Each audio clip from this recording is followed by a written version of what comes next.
sistema operativo fue creado por Linus Torvalds. La primera versión fue lanzada el 25 de agosto de 1991. Las versiones del kernel, que es el núcleo del sistema operativo, se designan de esta manera, a través de este formato.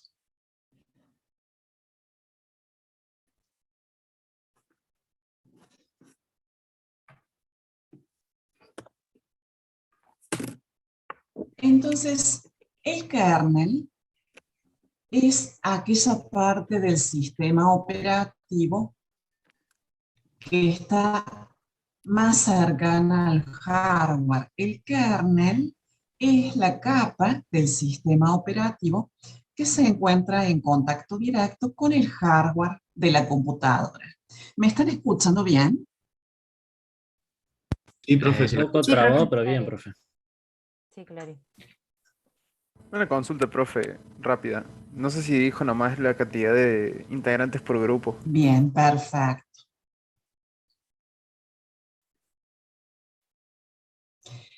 Entre las funciones más importantes del kernel podemos mencionar la administración de la memoria. El kernel también se encarga de administrar el tiempo del procesador y determina qué tiempo será asignado a cada proceso.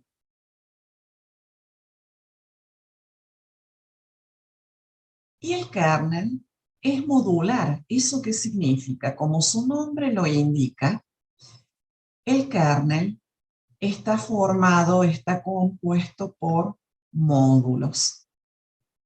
Estos módulos se encargan de la gestión de procesos, gestión de memoria, gestión de archivos, gestión de entrada-salida. Profe, una pregunta. Y todos estos Está, módulos no está pasando necesariamente constituyen una parte fija del kernel, sino que estos módulos pueden ser incorporados a medida que son demandados.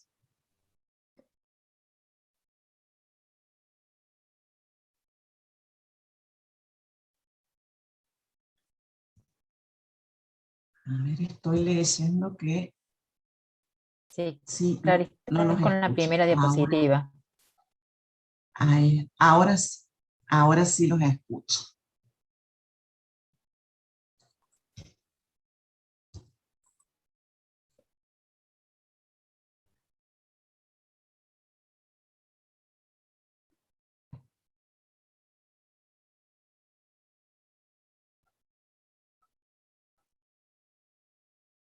El usuario no está en contacto directo con esta capa del sistema operativo que es el kernel. Entonces, existe otra capa que es el shell. ¿Qué función cumple el shell en el sistema operativo Linux? El shell se encarga de interpretar los comandos.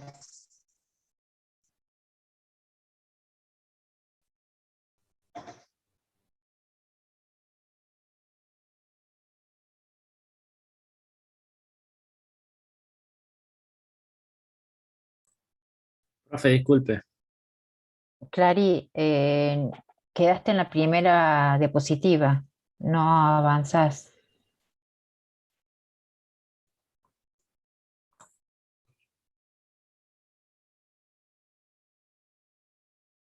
Sí, estaba describiendo el shell y que es otra de las capas de un sistema Linux, se encarga de interpretar los comandos que el usuario ingresa. El shell entonces es la interfaz del usuario. Podemos considerar que es la interfaz del usuario. Bueno, existen diferentes tipos de shell. Por defecto, cuando iniciamos una sesión Linux, el que está vigente es el Burn Again Shell. También tenemos la posibilidad de cambiarnos hacia otro shell. Existen otros shells, tales como el Corn Shell, el Burn Shell. Todos son muy similares entre sí. Profe, Cuando disculpe, iniciamos una sesión, ¿sí? una ¿Sí? pregunta. ¿Qué es lo que ¿Sí? haría un intérprete de comandos, por ejemplo? O sea, si me puede explicar con un ejemplo.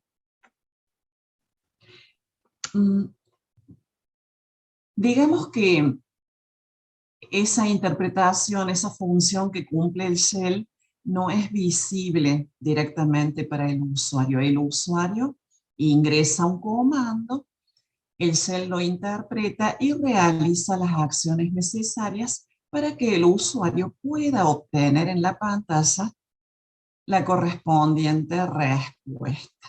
Entonces, el shell trabaja internamente.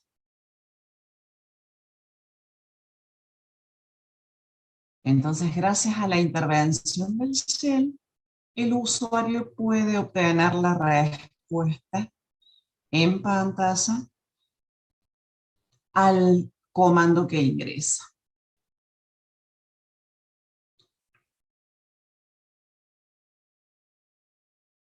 Cuando el usuario inicia la sesión de trabajo, visualiza un símbolo que le indica que está habilitado para comenzar a ingresar los comandos. Ese símbolo que indica el inicio de una sesión de trabajo se denomina prompt. Y para estos tipos de shell, ese prompt es el signo pesos.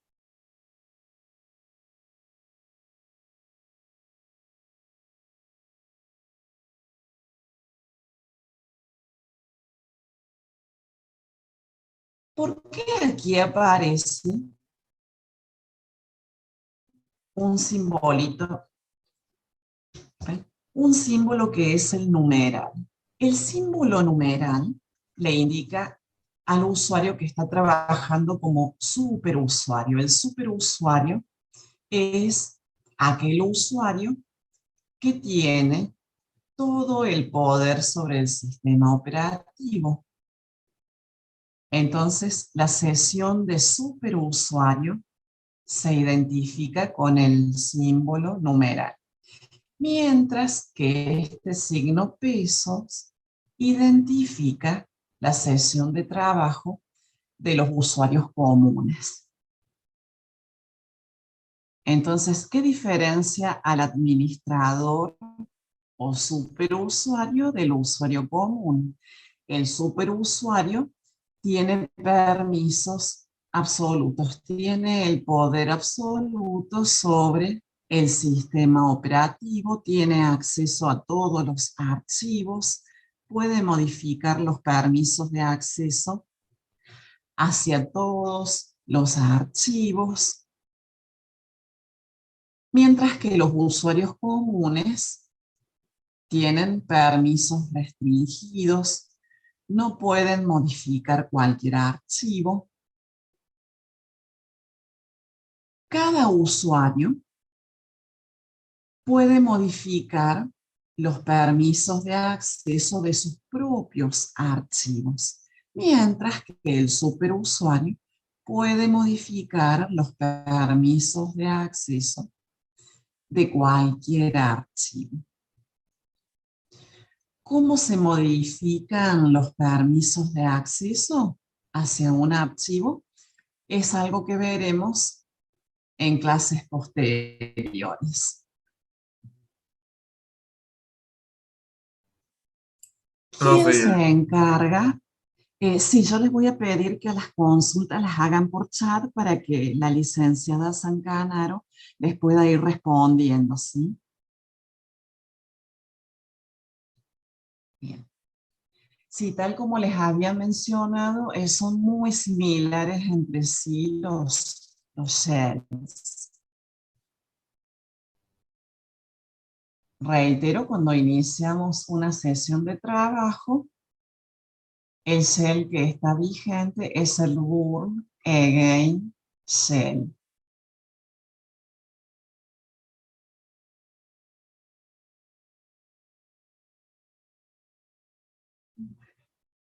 Entonces, resumiendo, el kernel es el núcleo del sistema operativo y está en contacto directo con el hardware.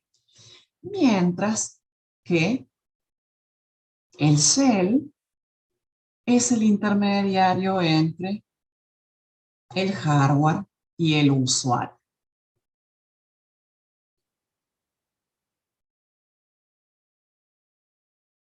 Ahora pasamos a las principales características del sistema operativo Linux.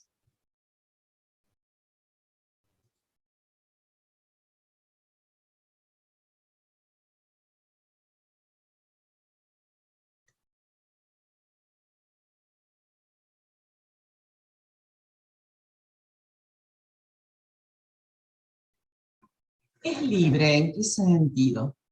Es de libre acceso. Existen versiones de Linux a las cuales pueden acceder los usuarios y modificar las fuentes correspondientes a los comandos,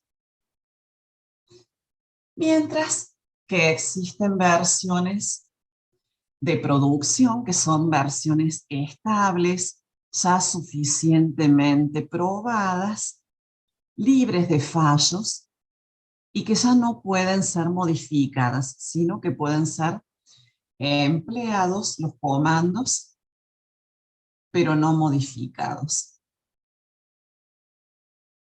Entonces, en esas versiones libres, el código fuente de cada comando está abierto y disponible para que cualquier usuario haga las modificaciones.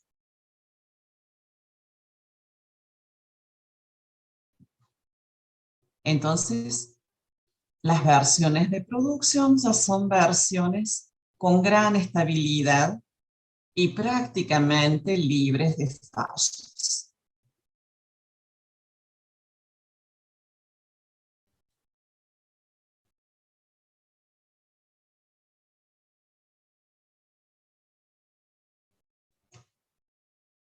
Linux brinda un soporte de red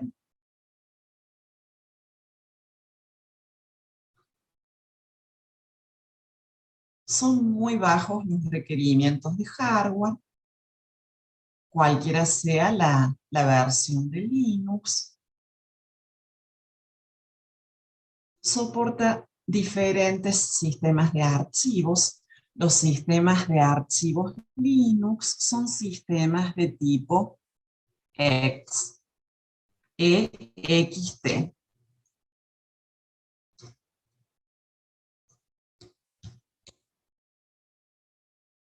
Estos sistemas de archivos Linux, que son los EXT, implican una estructura de archivos de nodos I, que ya vamos a ver.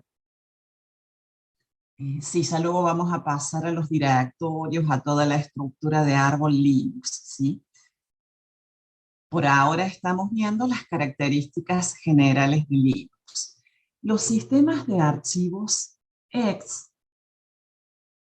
son estructuras, implican estructuras de archivos de nodos I, que ya vamos a describir luego en forma general y posteriormente en clases posteriores verán esa estructura de archivos en forma detallada en las clases teóricas.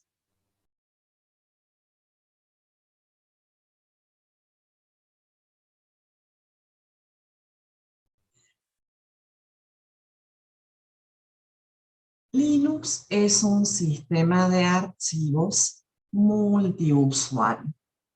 Entonces, diferentes usuarios pueden acceder al sistema y compartir los diferentes recursos.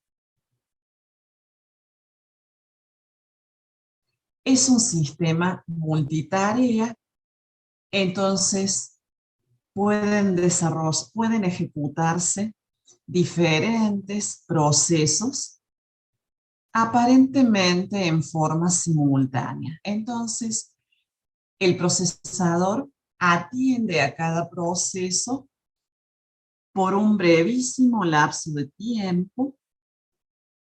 Posteriormente, el procesador se asigna a otro proceso, también lo atiende por un brevísimo lapso de tiempo y en definitiva el procesador se va turnando y se va alternando entre los diferentes procesos. Esta alternancia entre los diferentes procesos es sumamente rápida. Es por ello que el usuario tiene la apariencia de que todos los procesos están ejecutándose simultáneamente. En eso consiste entonces la multitarea. Bueno, la estructura modular es lo que ya había descrito anteriormente. El kernel comprende diferentes módulos destinados a la administración de memoria, administración de entrada-salida. Esos módulos no necesariamente forman una parte fija del kernel, sino que dichos módulos son incorporados al kernel a medida que son demandados.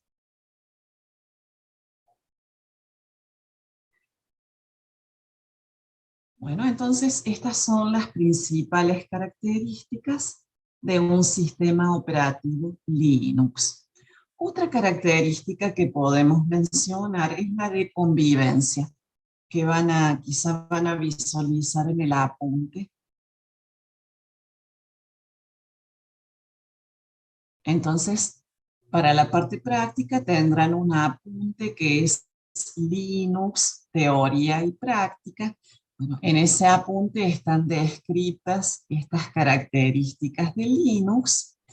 Entonces encontrarán una característica llamada convivencia. ¿Esto qué quiere decir? Que en un mismo disco duro, Linux puede coexistir con otros sistemas operativos.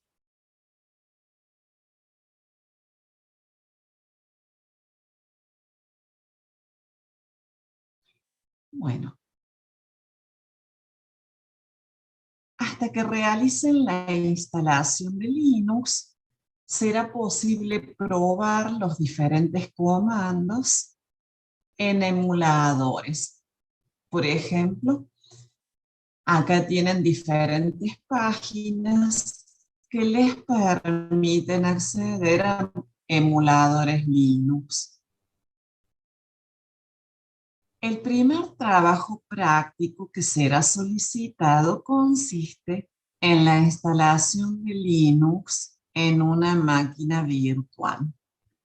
Hasta que realicen esa instalación de Linux en una máquina virtual, entonces mientras tanto pueden ir trabajando con algún emulador de Linux para probar, reitero, los diferentes comandos.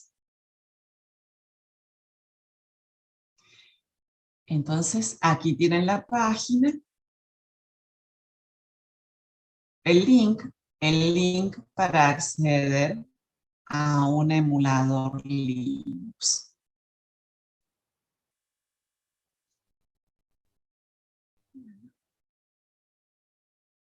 ¿Cómo se designan las diferentes versiones? Bueno, Ubuntu es una de las distribuciones Linux. Debian, Kali Linux, aquí están mencionadas las distribuciones de uso más frecuente en Linux.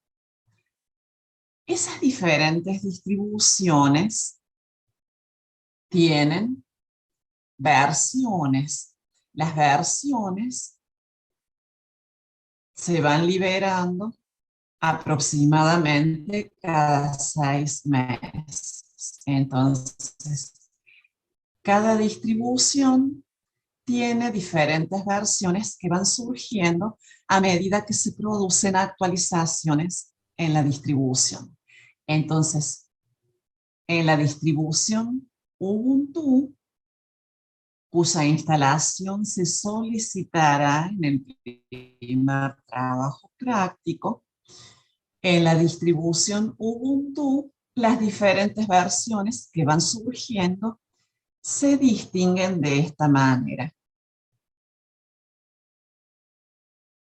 4 hace referencia, por ejemplo, al año 2004 y 10 hace referencia al mes.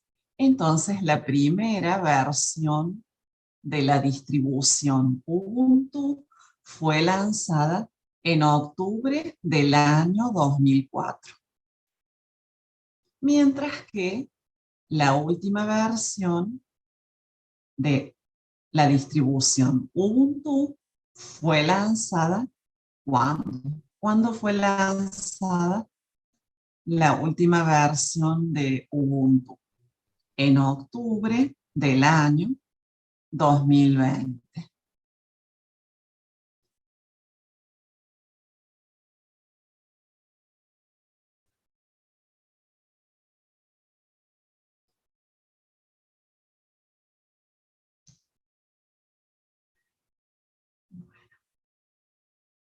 En Linux podemos distinguir 3 tipos de archivos que luego describiremos. Y todo sistema Linux tiene una estructura de árbol invertido. En el nivel superior tenemos el directorio raíz y en el nivel inmediato superior, en el nivel inmediato inferior, siempre vamos a visualizar estos directorios.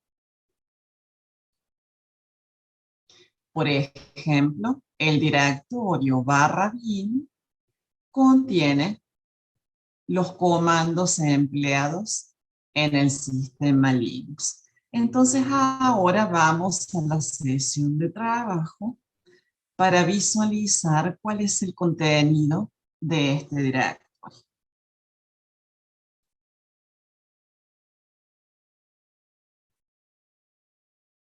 El PROM, cuando es el signo pesos, que indicaba que estamos trabajando como un usuario común.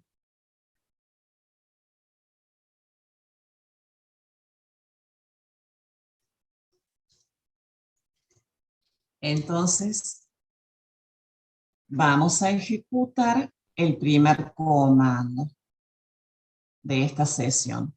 El comando ls nos permite listar directorios. Reitero, el comando ls nos permite listar directorios. Entonces, lo que observamos es un listado de todos los comandos que se emplean en Linux. Estos comandos por defecto aparecen ordenados alfabéticamente. Entonces, de la A a la Z. Entonces, los comandos que podemos ejecutar en una sesión Linux se encuentran ubicados en el directorio /bin.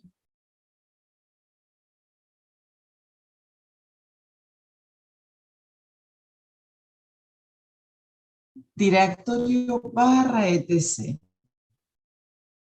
En este directorio se ubican los archivos empleados en la configuración del sistema.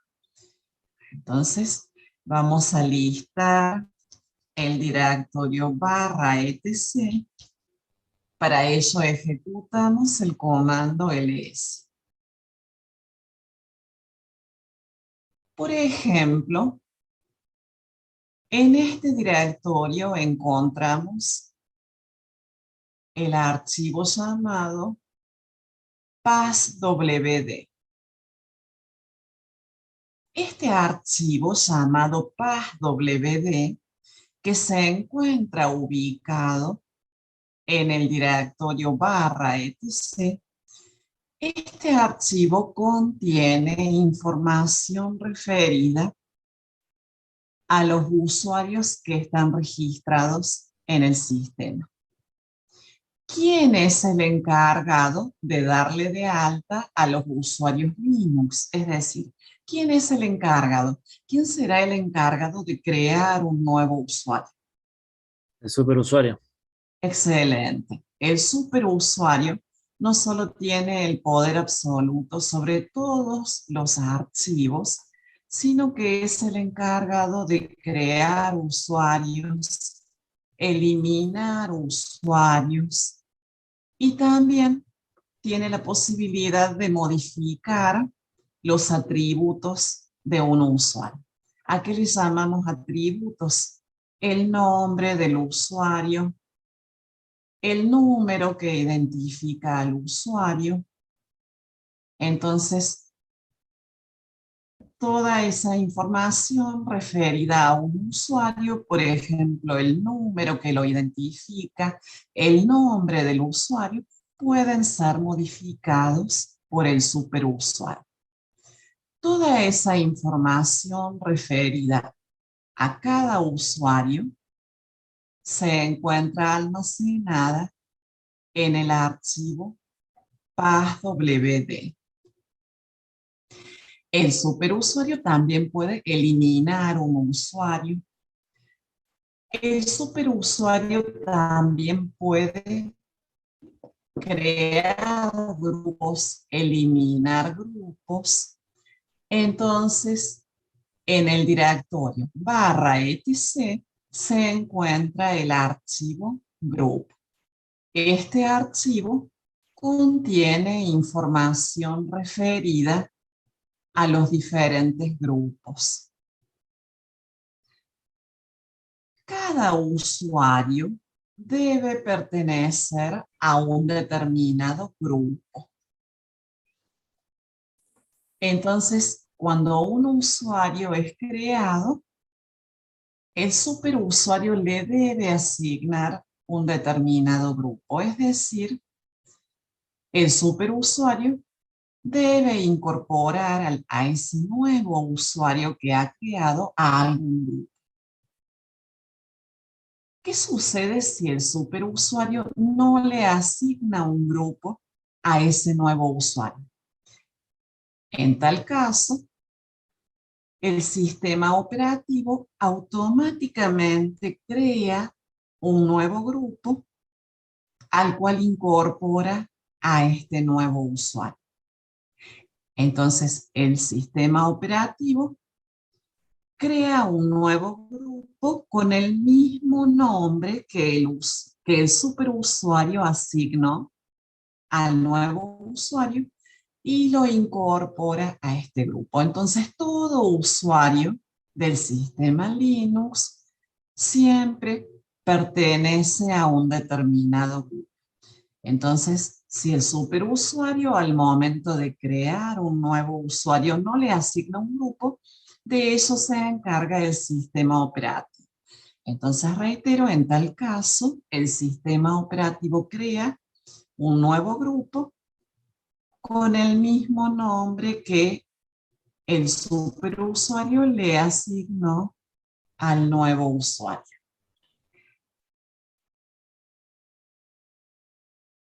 Estos archivos, como por ejemplo el archivo group, que contiene información referida a los grupos, o el archivo passwd, que contiene información referida a los usuarios.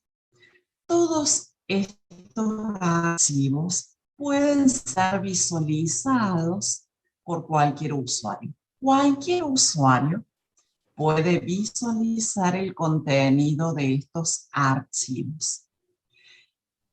Entonces, por ejemplo, el archivo PASWD y el archivo group son archivos de tipo regulares. Dentro de los archivos regulares podemos encontrar los archivos que almacenan texto y los archivos ejecutables. Un archivo de texto, un archivo que almacena un texto, posteriormente puede transformarse en un archivo ejecutable. ¿De qué manera? Bueno, son todos temas que desarrollaremos, que detallaremos a lo largo del año. Entonces la idea es que en esta primera clase se lleven un panorama de los temas que nos dedicaremos a detallar a lo largo de la asignatura. Entonces, si hoy no queda claro algún tema, no se preocupen porque tenemos todo un año para ir aclarando, para ir detallando cada tema hasta que les quede totalmente aclarado, ¿sí? Entonces, en una clase no alcanzamos a detallar ni a aclarar todas las dudas. Entonces, todas las dudas se despejarán a medida que avancemos en cada tema. Bueno, entonces, un archivo que almacena un texto se considera dentro de los archivos regulares. ¿Cómo podemos visualizar el contenido que tenemos almacenado? ¿Cómo podemos almacenar el texto que tenemos guardado en un archivo regular? Podemos ejecutar el comando cat. Entonces, el comando cat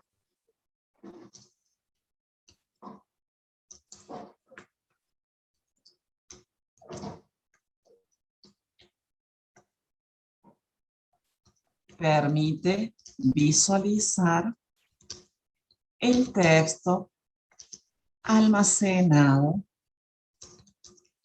en un archivo. Reitero, todo archivo que almacena un texto se considera dentro del grupo de los archivos regulares. Todo archivo que almacena un texto es un archivo de tipo regular. Luego, si a un archivo lo transformamos, si a un archivo de texto lo transformamos en archivo ejecutable, también se considera dentro de este tipo de archivo. Bueno, entonces dijimos que cualquier usuario puede visualizar el contenido de estos archivos, por ejemplo, del archivo group, del archivo PASWD, pero no cualquier usuario puede modificar el contenido de estos archivos. Entonces, el superusuario solo puede visualizar y no puede modificar el contenido de los archivos ubicados en el directorio /etc. Bueno, veremos si es cierto que podemos visualizar el contenido del archivo group.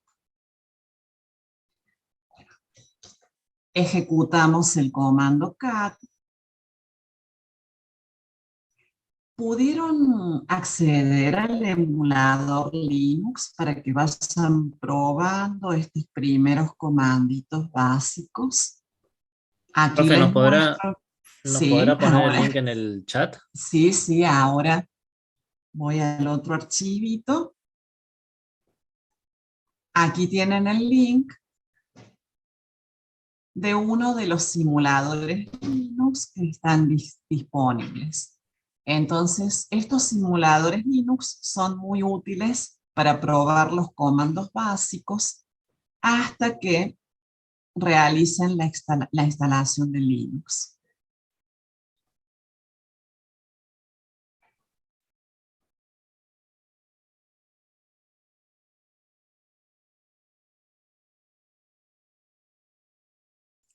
Profe, ¿lo puede pegar y copiar y pegar en el chat? Sí, Gracias.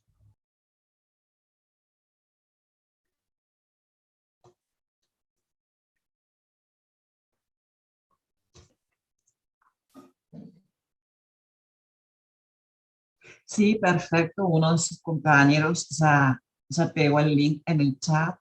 Sí, es el mismo que yo pegué. Gracias.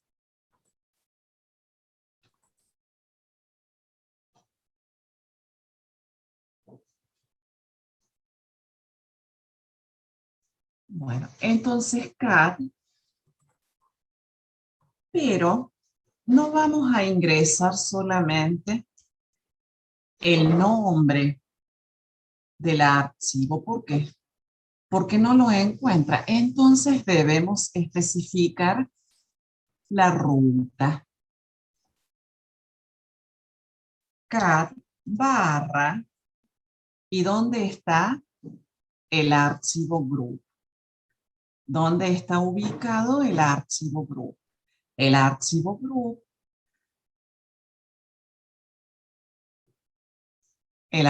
group, está ubicado en el directorio barra etc. Entonces debemos especificar la ruta. Cat espacio barra etc barra, y ahora sí ingresamos el nombre del archivo.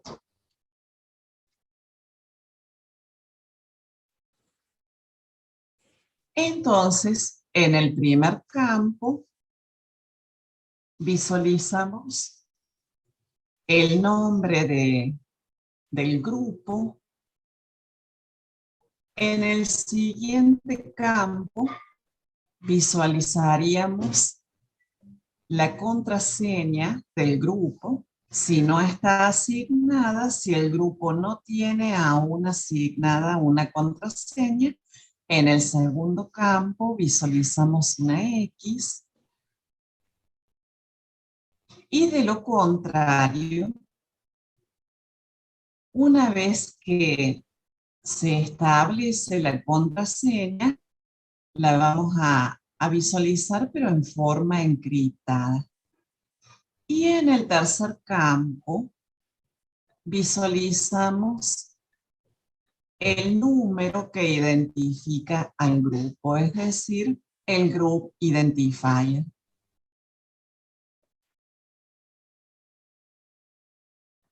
Ese número es asignado por el superusuario cuando crea el grupo. Si el superusuario no lo asigna, ¿quién lo hace? El sistema operativo le asigna al nuevo grupo un número. Podemos visualizar que todos los campos están delimitados en este archivo por 2 puntos. Y en el cuarto campo visualizamos el nombre del o los usuarios que pertenecen al grupo. Entonces, este archivo se actualiza automáticamente cada vez que el superusuario crea un nuevo grupo.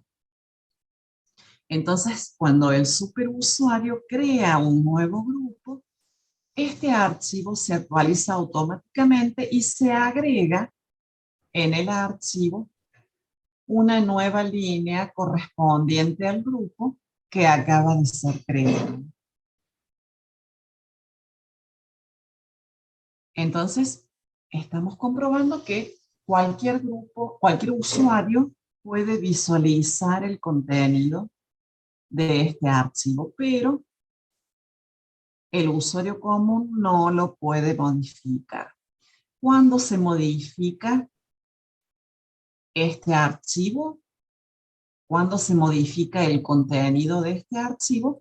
Cuando el superusuario crea un nuevo grupo, o bien cuando el superusuario elimina un grupo, y también el contenido de este archivo se modifica si el superusuario cambia el nombre del grupo, o bien cuando el superusuario modifica el número que identifica al grupo.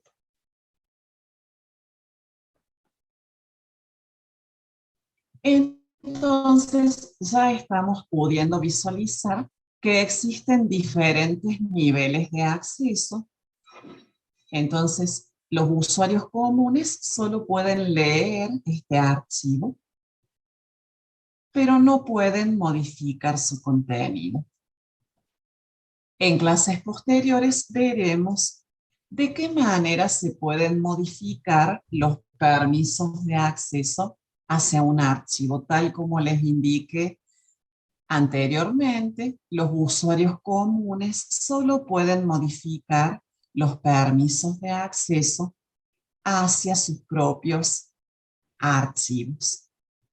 Entonces, todo usuario común solo puede modificar los permisos de acceso hacia los archivos que ha creado o hacia los archivos que el superusuario le asignó. Porque una vez creado el archivo, el superusuario puede modificar el propietario de ese archivo. Entonces, inicialmente, el propietario de un archivo es el usuario que lo ha creado. Pero posteriormente, el superusuario puede asignarle al archivo un nuevo dueño. Entonces son temas, tal como ya les había mencionado, que iremos profundizando y detallando a lo largo de todo el año. Entonces todo archivo tiene su propietario. El superusuario puede cambiar el dueño de un archivo, es decir, puede asignarle un nuevo dueño.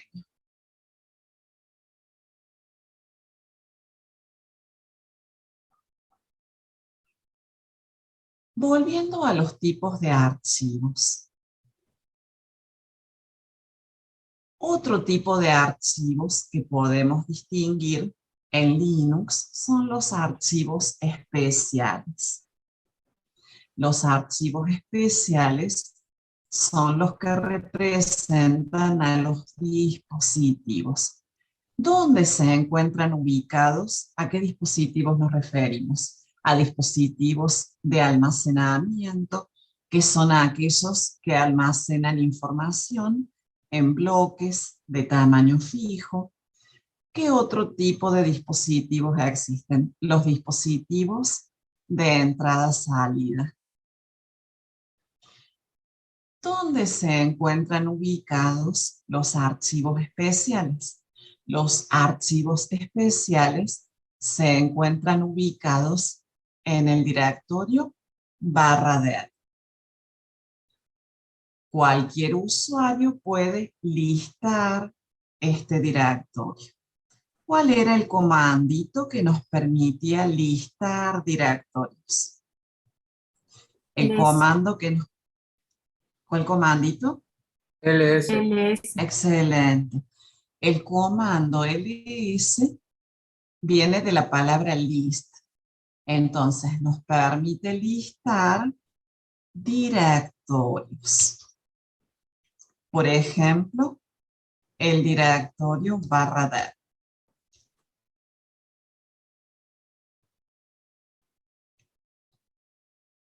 Entonces, por ejemplo, los archivos TTI representan terminales.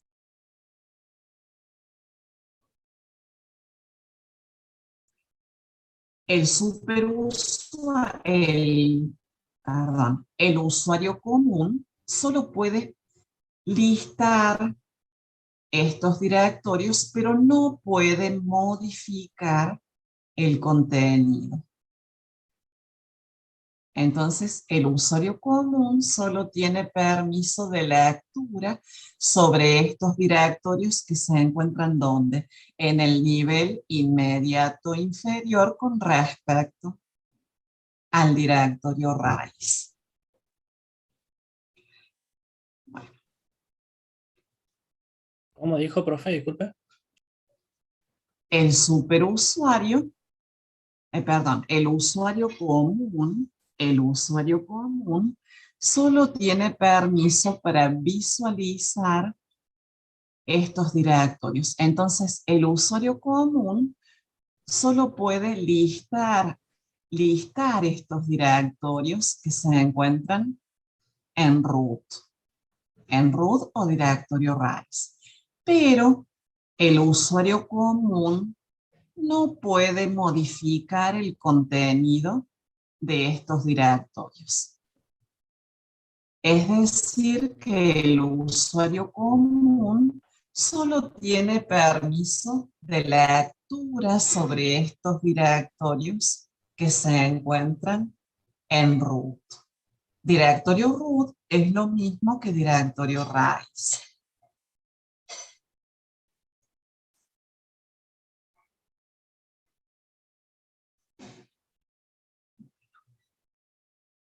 Ahora vamos a indicar y a visualizar también cuál es la ubicación que tendrá el usuario cuando inicia la sesión de trabajo.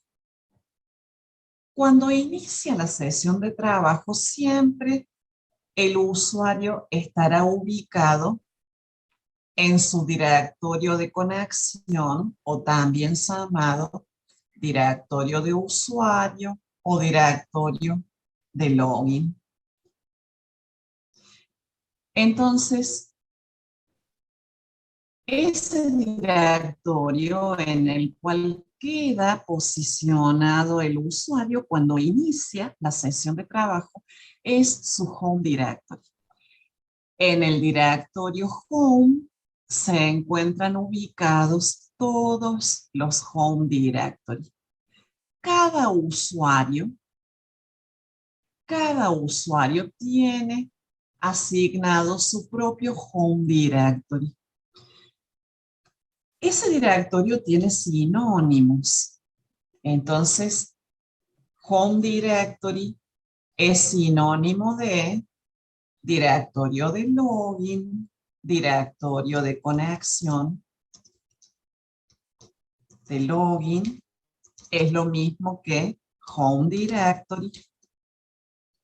Es lo mismo que directorio de conexión. También se denomina directorio de arranque.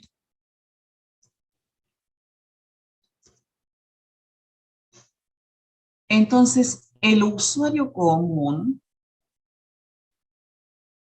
queda posicionado en su home directory. Por defecto, el home directory de cada usuario común está ubicado en /home o en algunos casos en /rhome, mientras que el home directory del superusuario es el directorio raíz. El home directory del superusuario es el directorio raíz. ¿Esto qué quiere decir? Que cuando el superusuario inicia su sesión de trabajo, queda posicionado en el directorio raíz. Es decir que cuando el superusuario inicia la sesión de trabajo, queda posicionado en el directorio raíz o root. Es decir que cuando el superusuario inicia la sesión de trabajo, esta es su ubicación en el árbol. Está ubicado en el directorio raíz. Entonces, el directorio raíz es el home directory del superusuario. Entonces, home directory es el directorio en el cual queda posicionado el usuario.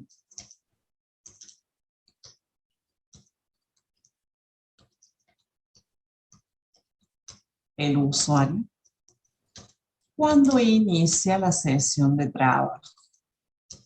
Siempre el usuario queda posicionado en su home directory. El superusuario queda posicionado en el directorio raíz cuando inicia la sesión de trabajo.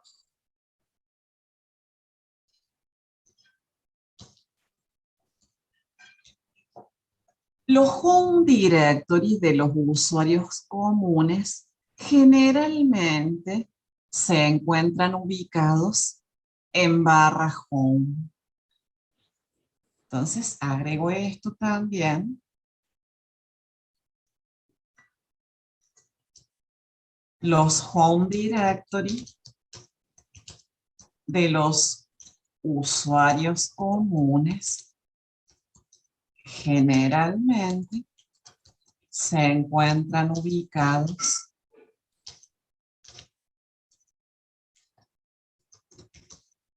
en el directorio /home.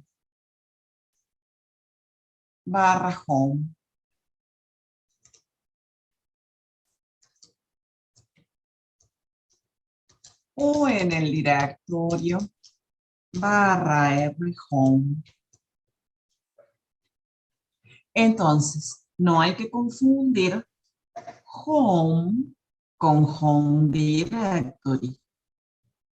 El directorio home, en el directorio home se encuentran ubicados los home directory.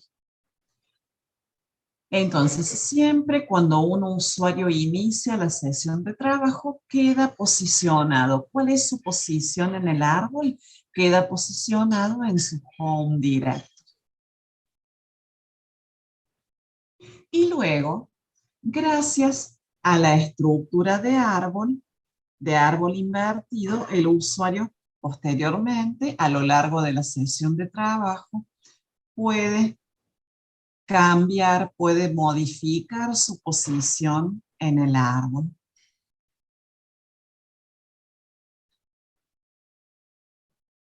Bueno.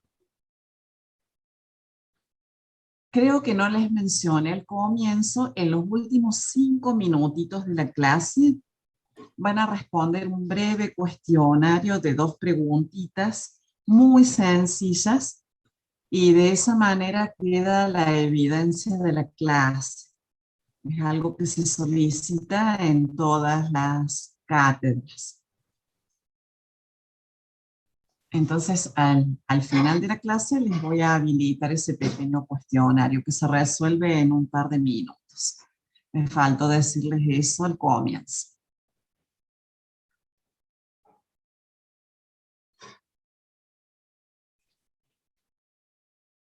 Bueno, continuando con el Home Directory. Cuando el superusuario crea, es decir, da de alta a un nuevo usuario, en este momento se genera el correspondiente Home Directory. Por defecto, si el superusuario no especifica en qué directorio y con qué nombre debe ser creado el Home Directory, por defecto, ¿dónde queda creado? En Home, en el directorio Home o bien en el directorio rhome.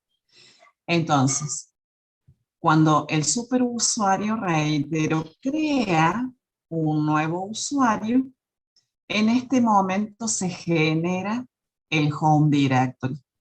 Si el superusuario no lo especifica, por defecto ese home directory del nuevo usuario es creado por el sistema operativo en el directorio home o bien en el directorio rhome. Y es creado, ese home directory es creado con el mismo nombre que el superusuario asignó a ese usuario que acaba de crear. Entonces, en ese momento es creado el home directory. ¿Cuándo? Cuando el superusuario crea un nuevo usuario. Profe, una pregunta. Sí, O sea, usted ahí está diciendo de que cuando inicia sesión un usuario, sí, se ubica, digamos, en diagonal home, ¿no? no. El usuario queda ubicado en su home directory. ¿A qué le llamamos home directory? Al directorio en el cual queda posicionado el usuario cuando inicia la sesión. El superusuario, solo el superusuario cuando inicia la sesión de trabajo, ¿dónde queda posicionado? En el directorio RAIS. En el directorio RAIS. Y los usuarios comunes también quedan posicionados en su home directory. Pero ¿cuál es? ¿Dónde generalmente están ubicados los home directory de los usuarios comunes? En Perfecto, home. Adriana. Sí, sí, yo quedo a la espera. Simplemente quería comentarte porque, viste, por ahí uno, si no está en el tema, no se imagina que la cosa va a seguir empeorando o que tiene una tendencia a la baja. Entonces, era como para que lo tengas en cuenta en Profe, se le escucha en el audio. No es mío el audio.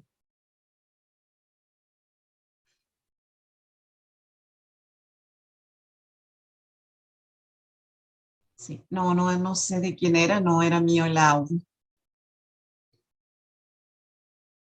Bueno, termino de responder la pregunta, no sé quién me la había hecho. Yo, profe, pero entendí, ahora entendí.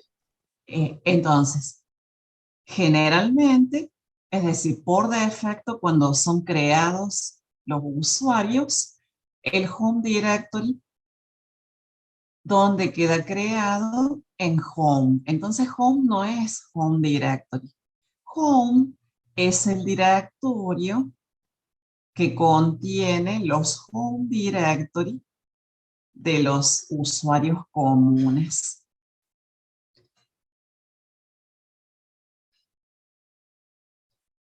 Entonces, por defecto, si el superusuario no lo especifica, los home directory de los usuarios que van siendo creados, ¿dónde quedan generados? En el directorio home. Entonces, el directorio /home o en el directorio /home se ubican los home directory de los usuarios comunes. Entonces, pueden estar los home directory de los usuarios comunes, pueden estar ubicados en otros directorios, pero generalmente están en /home, porque así son generados por defecto en el directorio /home o en rhome, que estaría al mismo nivel de home, ¿sí? En ese directorio son generados por defecto, a menos que el superusuario especifique otro directorio, sino por defecto los home directory de usuarios comunes son creados en /home y con el mismo nombre que el superusuario asigna a ese nuevo usuario.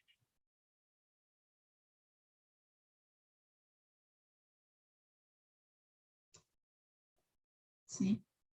Entonces, por ejemplo, el home directory del usuario Pepe es /home/Pepe.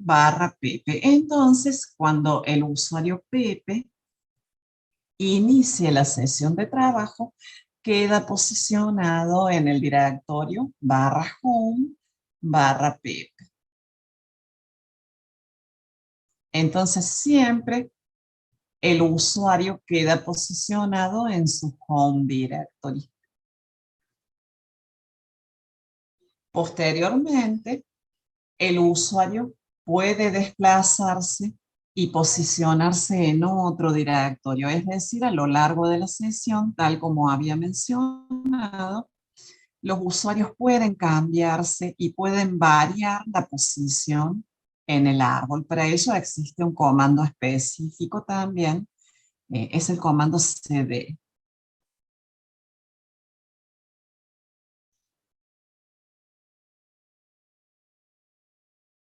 Bueno, entonces, ¿todos pudieron utilizar el emulador Linux? El simulador Linux, ¿lo Sí, pudieron profe. utilizar? Bien, sobre Sí, una todo, duda, profe, perdón. sí, Apenas lo sí, iniciamos al emulador, si no hemos iniciado sesión, nosotros puede ser que nos aparece como superusuario. sí. ¿Y cómo, Ah, bien. cómo advierten que están en una sesión de superusuario? Porque Y le aparece el aparece, numeral como prompt. bien, entonces si aparece el numeral, este es el simbolito que indica el inicio de la sesión de un superusuario. Es el prompt del superusuario.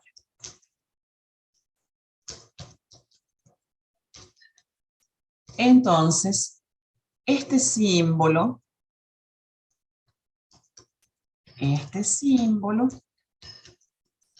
indica que hemos iniciado la sesión como superusuario, siempre.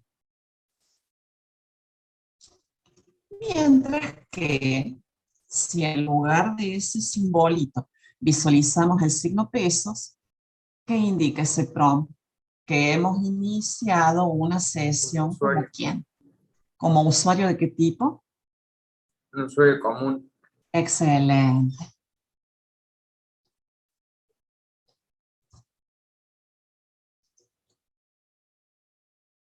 Como usuario común.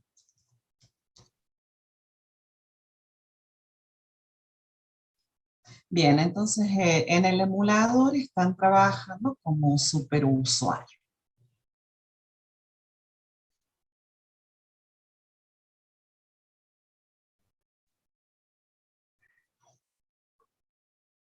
Dijimos que esta estructura de árbol invertido nos permite cambiarnos de directorio, nos permite modificar nuestra ubicación en el árbol.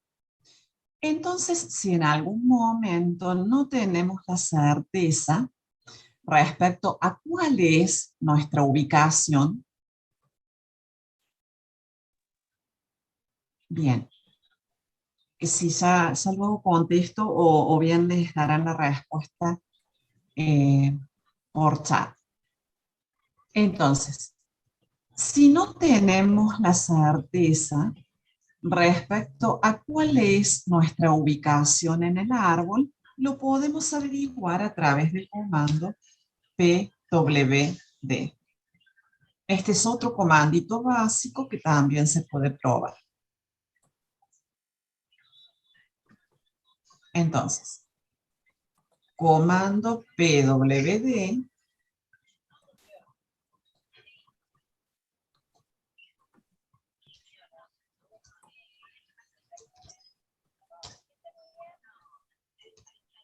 este comando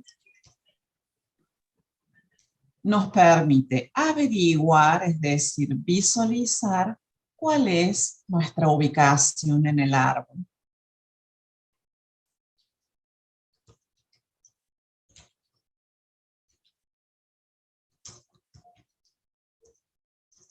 o averiguar nuestra ubicación en el árbol. Sería el árbol de directorio, ¿verdad? Exacto. ¿Cuál es nuestra ubicación en el árbol cuando iniciamos la sesión de trabajo? Para los usuarios comunes será el home directory ubicado dentro de barra home. Entonces reitero, sí, porque suele haber confusión frecuentemente. Cuando el usuario común inicia la sesión de trabajo, no queda posicionado en home. Queda posicionado en su home directory, el cual está ubicado en el directorio home. Entonces, en el directorio home se encuentran los home directory. Cada usuario tiene su propio home directory, en el cual queda posicionado cuando inicia la sesión de trabajo. Entonces, aquí lo estamos visualizando. Mi home directory se denomina Clarisa. Entonces, cuando inicio la sesión de trabajo, quedo posicionada en mi home directory que se denomina Clarisa, hasta que me cambie hacia otro directorio. Entonces decimos que cuando iniciamos la sesión de trabajo, nuestro directorio actual o directorio de trabajo es el home directory. Repito, lo voy escribiendo.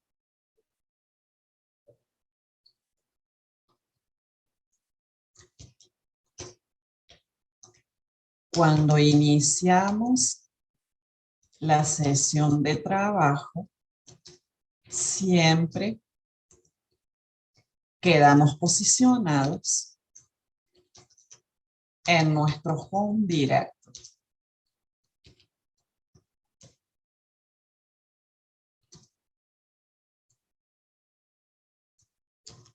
Es por ello que al iniciar la sesión, el home directory es el directorio actual. Entonces, ¿a qué le llamamos directorio actual? Al directorio en el cual estamos posicionados. Entonces, a lo largo de la sesión, el directorio actual puede modificarse. Es decir que, si posteriormente nos cambiamos hacia otro directorio,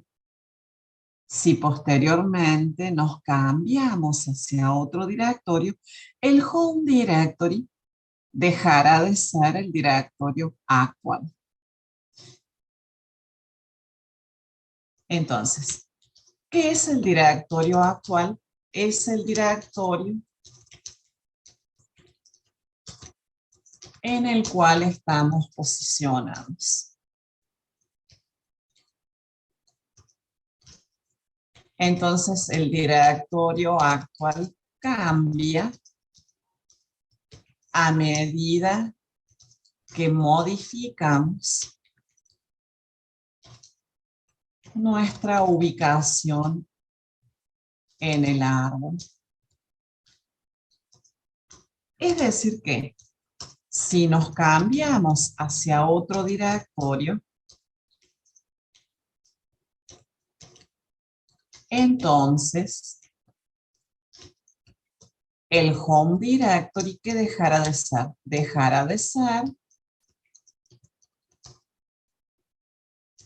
el directorio actual.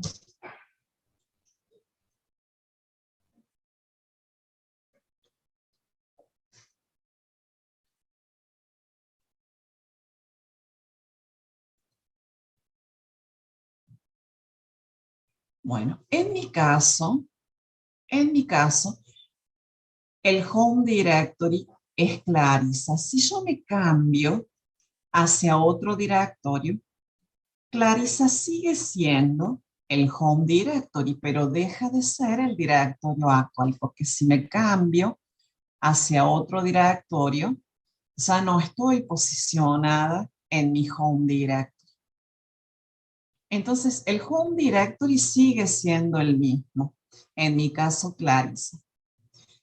Al inicio de la sesión, entonces, estoy posicionada en Clarisa, que es mi home directory.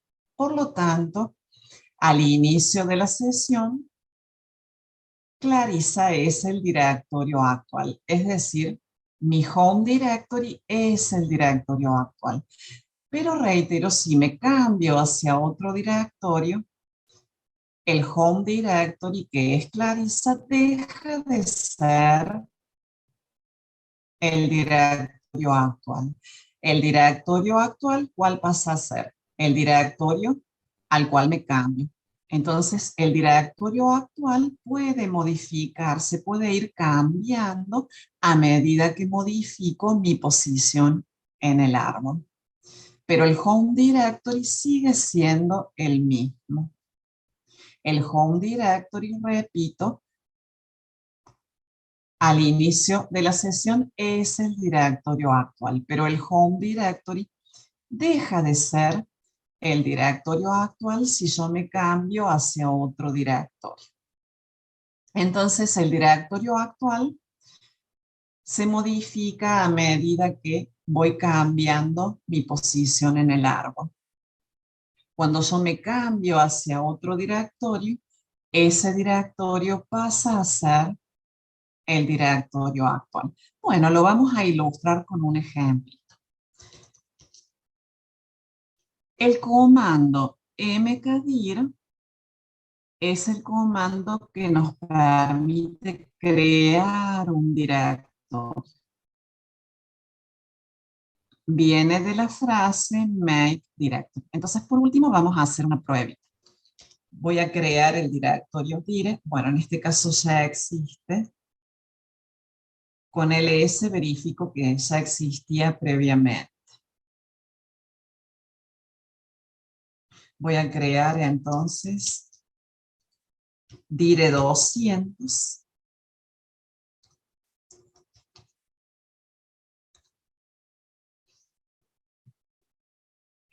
ls, sin opciones, me permite listar el directorio en el cual estoy posicionado.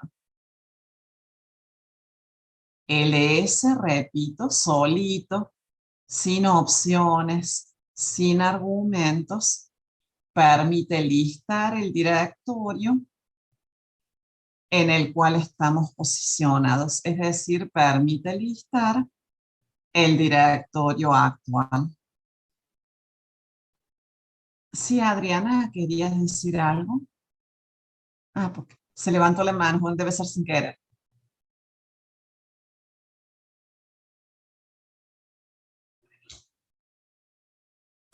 Alguien levantó la mano, pero no alcancé a distinguir quién era. Ah, bien, correcto. Bien. Era justo la alumna que estaba debajo tuyo, Adriana. Bueno.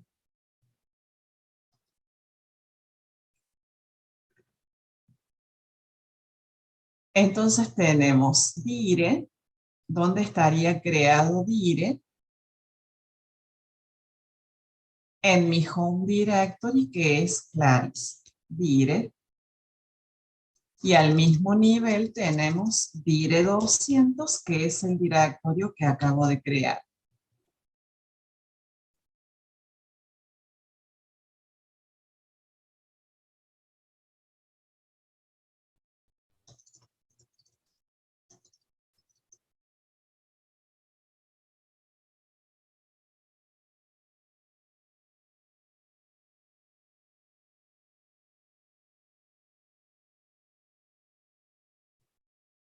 Entonces, esa sería la ubicación de dire y dire 200.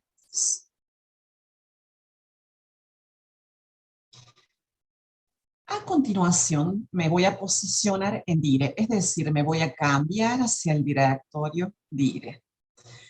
Existe un comando que nos permite desplazarnos en el árbol, es decir, que nos permite cambiarnos de directorio. Ese comando es el comando cd. ¿Cómo indico hacia qué directorio me quiero cambiar? Lo puedo hacer de dos maneras. A través del camino absoluto o a través del camino relativo. El camino absoluto es el recorrido completo desde el directorio raíz. Entonces, ¿cómo indico el camino absoluto hasta dire? Barra, en mi caso, home,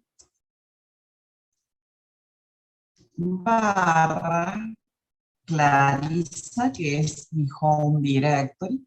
Hasta el momento, mi directorio actual es Clarisa. Lo vamos a visualizar. Entonces, hasta el momento, mi home directory es el directorio actual. ¿Qué es el directorio actual? El directorio en el cual estamos posicionados. A continuación, me voy a cambiar hacia el directorio dire, es decir, me voy a posicionar en dire. Pero no puedo indicarlo de esa manera. ¿Por qué? Porque si indico solo dire, ¿dónde será buscado? Será buscado. Bueno, sí, me posiciono correctamente en dire. ¿Por qué? Porque si no especifico directorios por defecto, ¿dónde lo busca el sistema operativo? En el directorio en el cual estamos posicionados. Esto es lo que se denomina ruta relativa. Es el recorrido desde el directorio en el cual estamos posicionados, que en mi caso es Clarisa.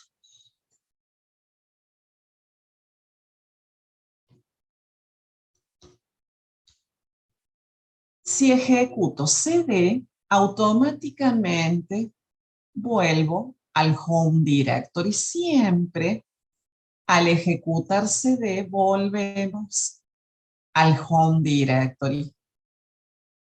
Es decir, recuperamos la ubicación que teníamos al inicio de la sesión de trabajo.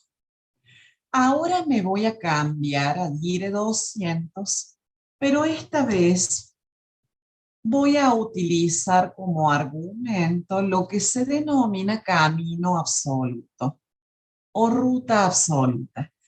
La ruta absoluta es el recorrido desde el directorio raíz. Entonces, ¿cómo especifico el recorrido desde el directorio raíz hasta dire 200 barra, en mi caso, home, barra, Clarisa, que es mi home directory, barra, dire 200.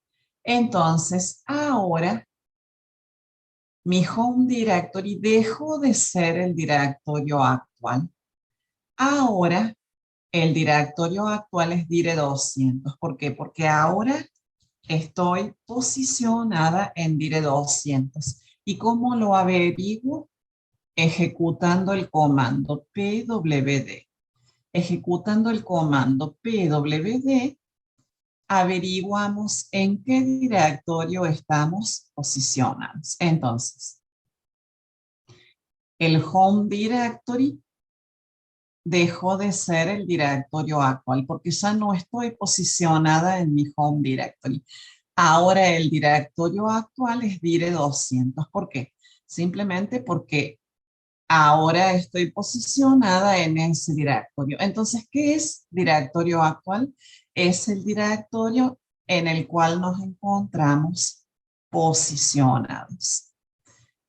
Entonces, cada vez que ejecutamos el comando cd, se modifica el directorio actual.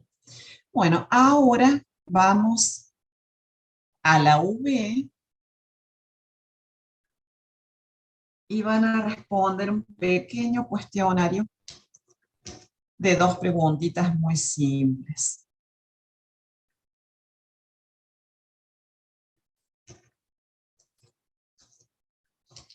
Ahora les habilito el cuestionario.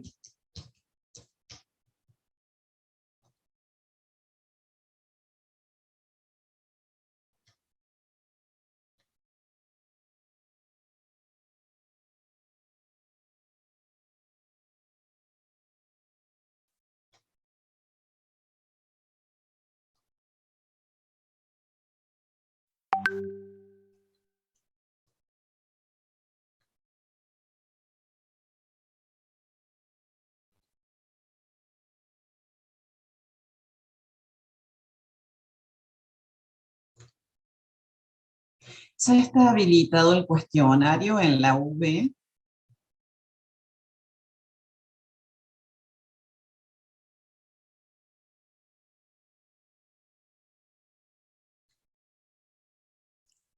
Eh, Se denomina evidencia clase práctica 1.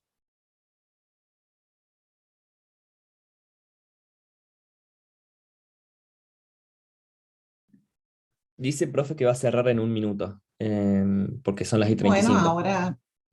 ahora les agrego, pero les alcanza. Ahí les agregué unos minutitos. Sí, profe, a mí se me cerró antes de que Profe, llegue. se nos cerró A mí también, no sé automáticamente. si se puede volver a intentar, ¿cómo es la onda?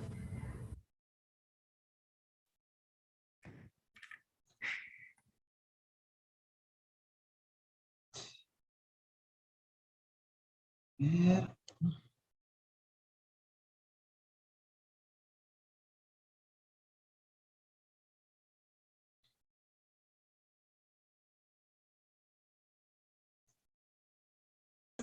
Sí, deja reintentarlo. Perfecto.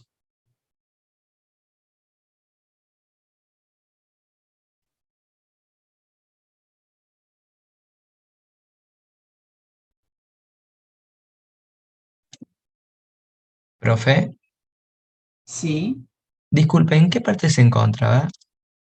ahora les muestro. En la pestaña de la parte práctica, en la V,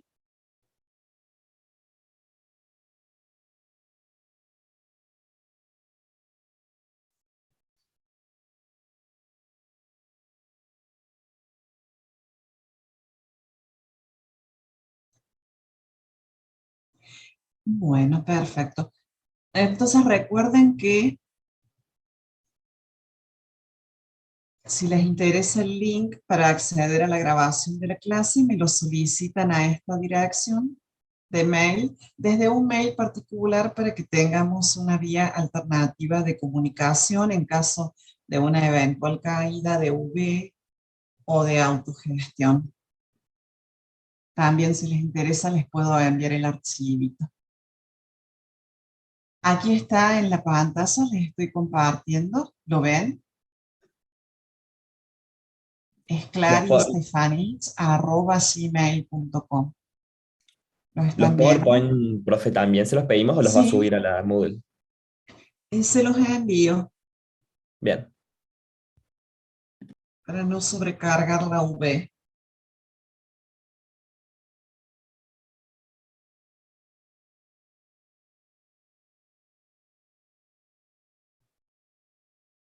No, no hay problema.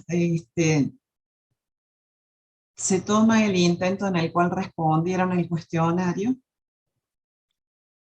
y ya quedó registrada la asistencia. Profe, Sí, disculpe, sí, no me aparece a mí el está cuestionario. matriculado. Sí, estoy adentro de la UB. Veo que la licenciada Zancanaro les dejó la clave en el chat por si alguien aún no se había matriculado. Sí, a medida que responden el cuestionario pueden retirarse. Bueno, nos vemos el viernes próximo.